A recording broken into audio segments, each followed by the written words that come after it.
Hello friends, இன்றைக்கி நாம் ஒரு லஞ்ச் பாக்ஸ் ரெசிபி புளிக்காய்ச்சல் பண்ணலாம் வாங்க.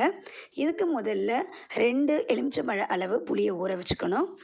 அப்போது கடாயில் நம்ம 2 ஸ்பூன் தனியாவை நல்லா வறுத்து எடுத்துக்கணும். அடுத்தது 2 ஸ்பூன் கடலைப்பருப்பு, அப்புறமா ஒரு அரை ஸ்பூன் வெந்தயம், இதையும் நல்லா பொன்னிறமாக வறுத்து எடுத்துக்கணுங்க. கூடவே ஒரு 5-6 வரமிளகாய் காரத்துக்கு ஏற்ற மாதிரி வறுத்து இது எல்லாத்தையும் நம்ம ஆற வச்சு இப்போது நம்ம மிக்சியில் போட்டு நம்ம கொஞ்சம் குறைன்னு அரைச்சிடலாம். ஸோ இந்த பொடி தான் புளிக்காய்ச்சலுக்கு ரொம்ப ரொம்ப முக்கியமான பொடி. இப்போது நம்ம கடாயில் எண்ணெய் விட்டு கொஞ்சம் நல்லாவே நிறைய எண்ணெய் ஊற்றிக்கணும். கடுகு, உளுத்தம்பருப்பு, வரமிளகாய், கருவேப்பிலை தாளிச்சிட்டு கூடவே கொஞ்சம் பெருங்காயம் சேர்த்துடலாம். நல்ல வாசமாக இருக்கும்.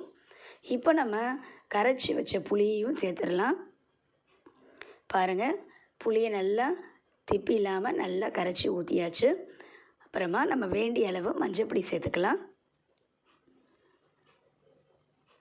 இதை நல்லா நம்ம கலக்கி விட்டு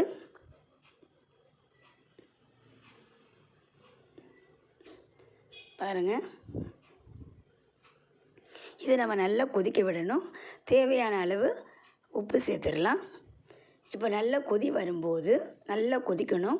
கொதி வந்த உடனே இந்த நம்ம அரைச்சி வச்ச இந்த பொடியை, புளிக்காய்ச்சல் பொடியை இதில் தூவிட்டு சிம்மில் வச்சுக்கணுங்க. தூவி நல்லா கிளறிட்டா பாருங்கள், நல்லா கெட்டியாக வந்துருச்சு.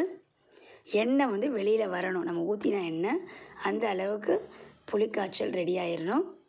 பாருங்கள், சூப்பராக வாசம் அடிக்கும். இதை நம்ம வந்து ஸ்டோர் பண்ணி கூட வச்சுக்கலாம். கடைசியாக நம்ம ஒரு 4 ஸ்பூன் நல்லெண்ணெய் விட்டிங்கன்னா சூப்பராக இருக்குங்க. புளிக்காய்ச்சல் ரெடி ஆயிடுச்சு. இப்போ நான் சாதத்தை ஆற வச்சுக்கோங்க. இந்த புளிக்காய்ச்சலையும் சேர்த்துடலாம். இதில் நமக்கு வேர்க்கடலை வேணுன்னா கூட வறுத்து போட்டுக்கலாம். கூடவே நான் உருளைக்கிழங்கு சைட் டிஷ் வச்சுட்டு பேக் பண்ணியாச்சு. சூப்பராக ரெடி ஆயிடுச்சுங்க.